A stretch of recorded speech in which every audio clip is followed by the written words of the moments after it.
Assalamualaikum warahmatullahi taala wabarakatuh. Thank you to lecturer Sir RASDI bin DERAMAN. Today I with my team member would like to present our mini project which is oil and gas industry. So my mini project is based on a Malaysia refining company Sdn Bhd, which is a subsidiary of Petronas Sdn Bhd. Next, this is our group member for this team presentation. First is Najmudin bin Hishammudin, is me. Second is Nurul Ain binti ZAMZURI. Third is Muhammad IQRAM bin Muhammad FADZIL. Next, Nur HASBI IZATI binti KAMARUDIN. And lastly, Muhammad HANIF bin HASHIM. So we go to the next slide, which is the introduction about the Malaysia Refining Company Sdn Bhd, which is a subsidiary of Petronas. Oil and gas industry is one of the industry that involves in lot of machinery and also hands-on work and exposed to many hazards. If there is no safety precaution taken by company for their workers, we have gathered after contacting the company, which is a Malaysia Refining Company Sdn Bhd, one of the Petronas subsidiaries, on how the company apply occupational safety and health at their workplace and how prepared they are to solve any incident that occur in the workplace. And the company that we chosen is Malaysia Refining Company Sdn Bhd, located in Melaka, which is a Sungai Udang, Melaka. We call MEM603. It's a core business into refine indigenous crude oil into high value petroleum product for domestic and export market. So that's all for me. I will give this presentation to the next presenter, which is Nurul Ain binti ZAMZURI. Thank you, Najmudin. Next, I am Nurul Ain going to present about Part A, design and identify the facilities for occupational safety and health that exist or should exist in the oil and gas industry.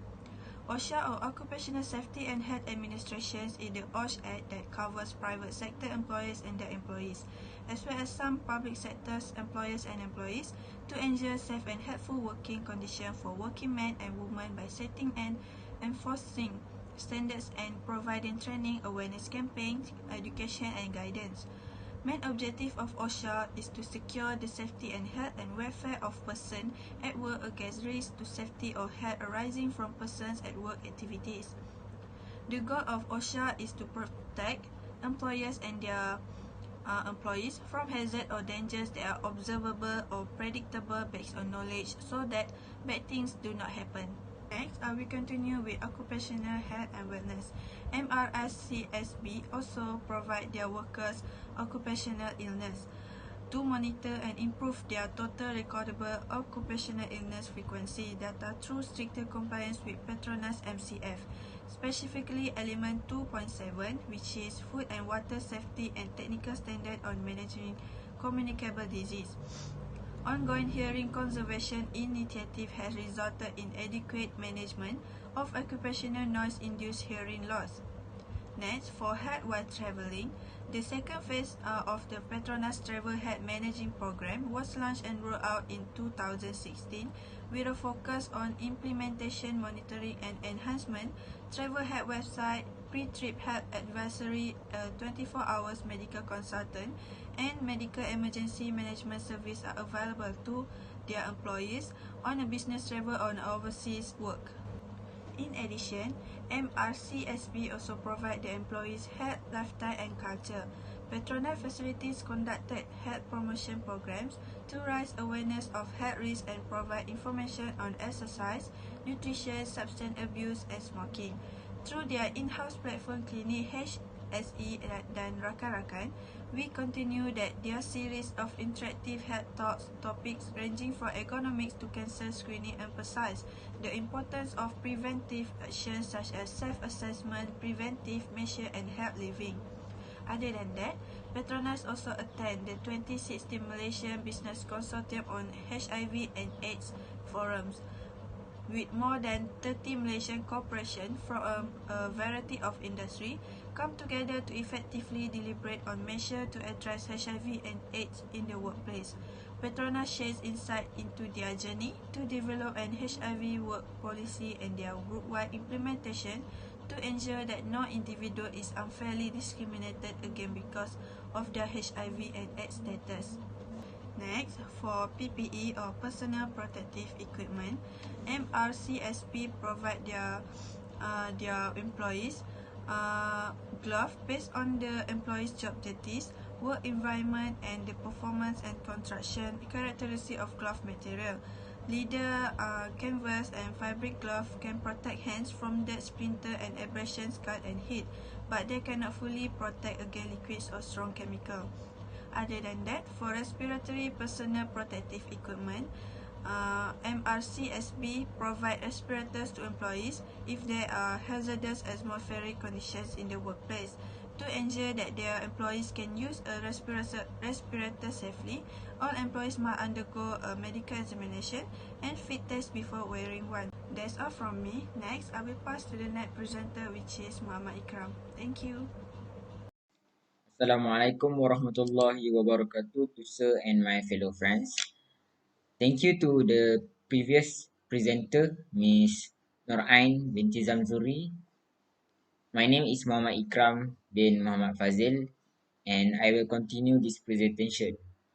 Next, I will present about the type of hazard and the prevention. The importance of workplace safety cannot be overstated. There are hazards in all workplace, in all industry.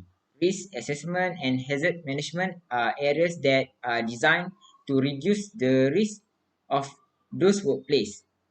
The way a company manage such risk as a business owner or employee has a significant impact on overall workplace safety.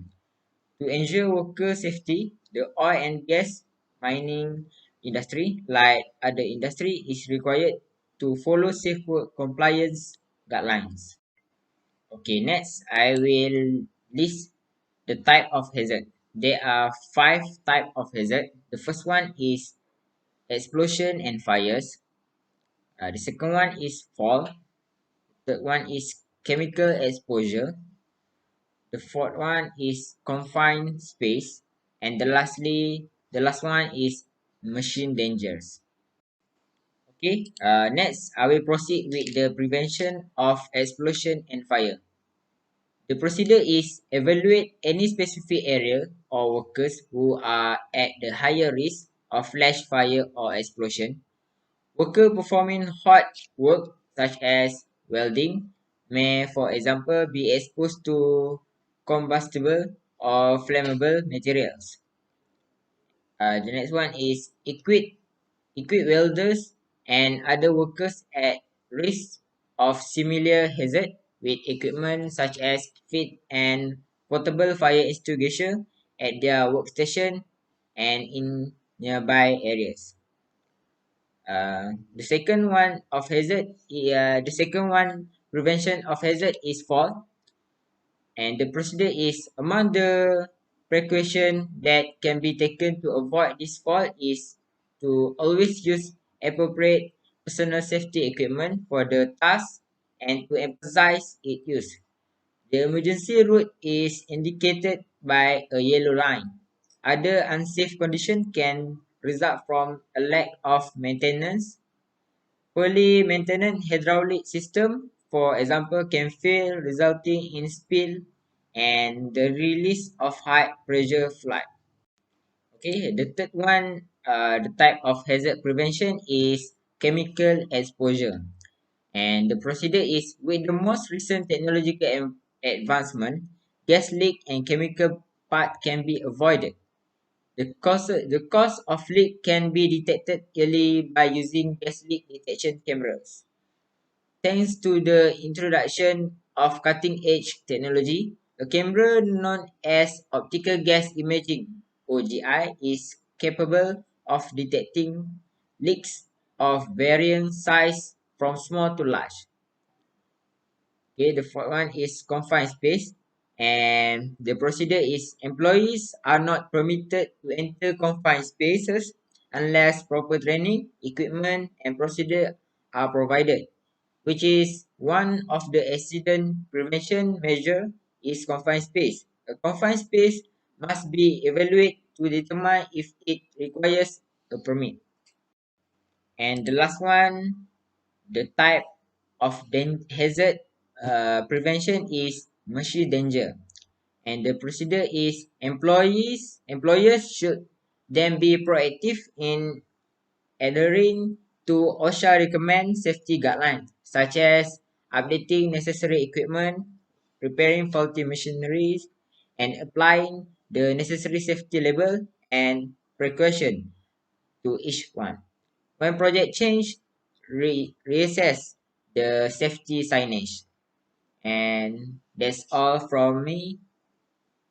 Thank you. Assalamualaikum warahmatullahi wabarakatuh. My name is Muhammad Hanif bin Hashim, and today I'm going to present my part, which is part C, that improving emergency response system in the oil and gas industry to reduce environmental damage. According to OSHA administration, all enterprise or company with more than 10 employees must create a documented emergency plan for their employees, and this is to guarantee that any emergency or accident that occur can be handled properly. When accident occur, employer should inform their employees about the emergency plan, since it is their obligation to ensure the safety of their employee on the job. So what we have? First of all, we have equipment failure, which can caused by physical wear, metal fatigue, welding failure, mechanical damage, and corrosion. For your information, metal corrosion typically cause localized deterioration of equipment and pipe with no severe effect. However, it should be noted that if a fast reaction is not provided, the accident may become more worse. Equipment failure, damage, and breakdown. And the 5 basic to avoid this thing to happen, you need to verify a problem actually exists, narrow down the problem, correcting the cause of problem, verify the problem is corrected, and lastly, we have prevent future issue by following up. And the second one, we have to obtain authorization before excavation or entering a trench. So excavation is the process of creating a man-made cut, hollow, trench, or depression in the earth surface by soil removal. A trench is a narrow excavation dug beneath the ground surface. So to do all this work, you need authorization. You need clarification from your upper strength. And then we have confined space. So confined space can be defined as enclosed or partially enclosed place large enough for a worker to enter. It's not intended for normal work, but worker may be required to enter the tight space for tasks like as unit to inspection, cleaning, maintenance, also repair. Then so to enter this kind of confined space, you also need permission from your upper rank, and you also need a certificate.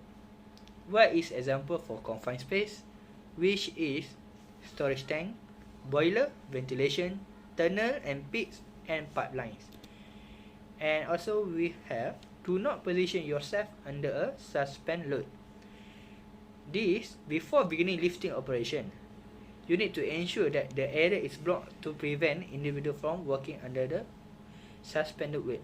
For example, the weight, you will be lifting the weight, and you also need to avoid any individual that walking under it. And then you need to be careful, and you need to ensure that to prevent any kind of accident to happen. And that's all from me. Thank you. Okay, thank you so much, Hanif. Now I will continue for the part D. What is OSH management system?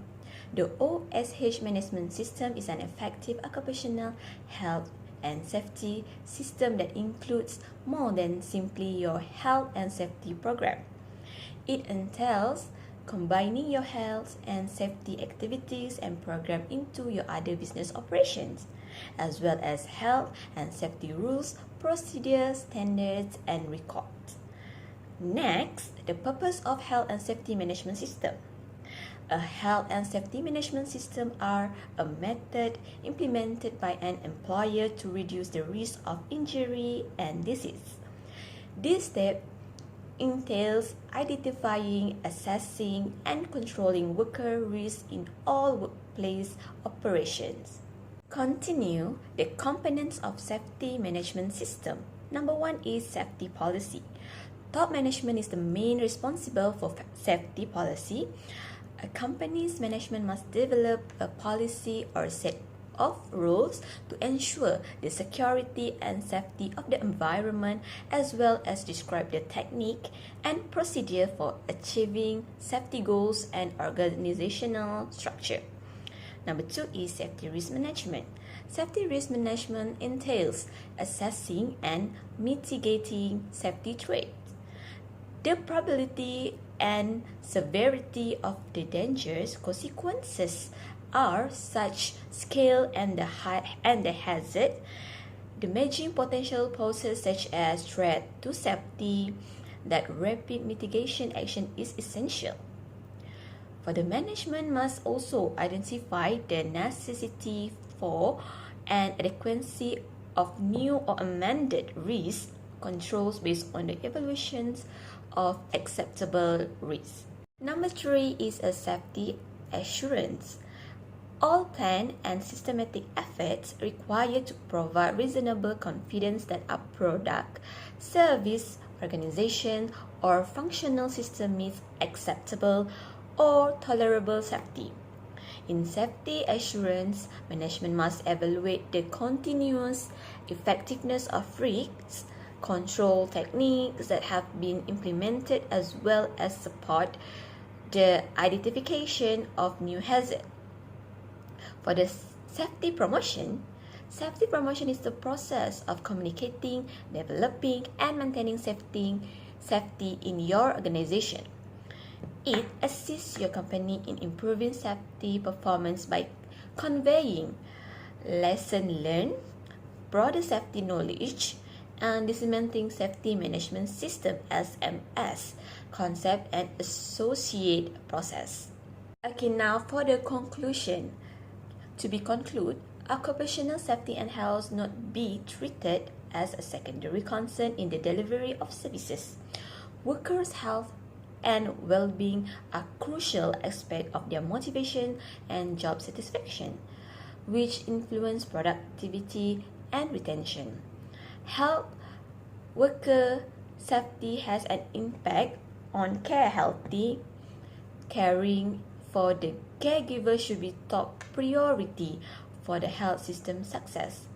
What is beneficial for the health of employees is also good for the health of patients. Multi-stakeholder initiatives that integrate global principles, national policy, lobbying, and the participation of professional councils, schools, and health institutions can help to facilitate and fill gaps in OSH reduction strategies. The PPE campaign is a vital step in putting occupational safety and health policies into action, ensuring the well-being of the health sectors is most important resource, as well as the patients and population they serve, and so helping to reform the system as a whole. I think that's all from us. Thank you so much for listening to our presentation. Thank you.